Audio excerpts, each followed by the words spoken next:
আসসালামু আলাইকুম।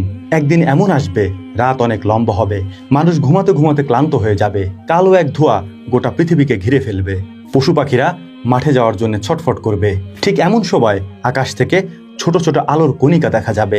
মানুষ খুশিতে চিৎকার করতে করতে বাহিরে বের হয়ে আসবে, কিন্তু তারা বাহিরে বের হয়ে অবাক হয়ে দেখবে সূর্য পূর্ব দিকে না উঠে পশ্চিম দিক থেকে উদিত হয়েছে। ঠিক এই সময় মানুষের মনে হবে কিয়ামতের পূর্বের কথা। আল্লাহ রাব্বুল আলামিন যে কিয়ামতের কথা পবিত্র কোরআনে বলেছেন, মানুষ দৌড়ে গিয়ে পবিত্র কোরআন খুলবে, খুলে দেখবে পবিত্র কোরআন থেকে অক্ষরগুলিকে উঠিয়ে নেওয়া হয়েছে, সেখানে শুধু সাদা পৃষ্ঠাগুলি পড়ে আছে। ঠিক সেই সময় চিরদিনের জন্য তওবার দরওয়াজা বন্ধ হয়ে যাবে, তখন আর কারো তওবা কবুল হবে না। এ সময় গোটা দুনিয়াতে এক ধরনের ঠান্ডা বাতাস প্রবাহিত হবে, সাথে সাথে গোটা দুনিয়াতে থাকা সকল মুমিন এবং নেককার বান্দাদের রূহ কবজ করে নেওয়া হবে। ঠান্ডা বাতাসে রূহ কবজ করার সময় তাদের কোনো কষ্টও হবে না, তারা বুঝতেও পারবে না, তারা টেরও পাবে না। এরপর দুনিয়াতে শুধু থেকে যাবে গুনাহগার, কাফের এবং মুশরিকেরা।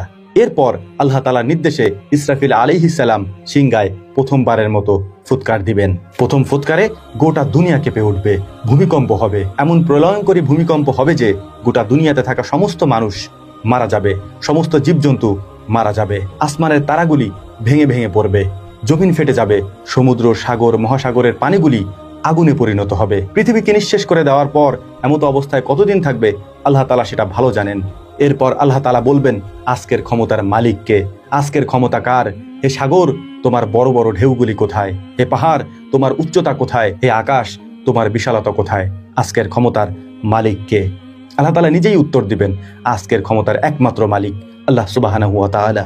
এরপর আদম আলাইহিস সালাম থেকে নিয়ে শুরু করে আল্লাহ রাব্বুল আলামিন পৃথিবীতে যত মানুষ পাঠিয়েছেন, যত জীবজন্তু পাঠিয়েছেন, সমস্ত জীবদেরকে আবার জীবিত করা হবে, পুনরুত্থান করানো হবে। সেদিন আর কারো অহংকার, অহমিকা, দাম্ভিকতা চলবে না। সেদিন হুকুম চলবে শুধু একমাত্র আল্লাহ তাআলার। প্রত্যেক মানুষের অবস্থান তার সামনে উপস্থাপন করা হবে। যারা কাফের এবং বদকার তাদের জন্য জাহান্নামের শাস্তির ব্যবস্থা করা হবে। সেদিন সবকিছুর সিদ্ধান্ত একমাত্র আল্লাহ সুবহানাহু ওয়া তাআলা নেবেন। কিয়ামতের মাঠে থাকা সেদিন কেউ কাউকে সাহায্য করবে না। সেদিন শুধু হকের হিসাব হবে।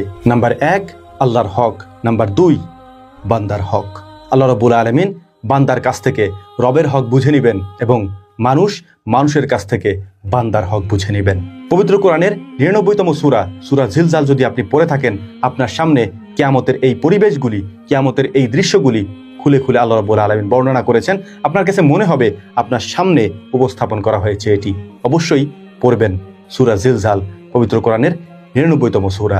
আল্লাহ রাব্বুল আলামিন আমাদের সকলকে কিয়ামতের পূর্বে সকল ধরনের ফিতনা থেকে বেঁচে থাকার তৌফিক দান করুন। ওয়া মা তৌফিকি ইল্লা বিল্লাহ। নাসরুম মিনাল্লাহি ফাতহুন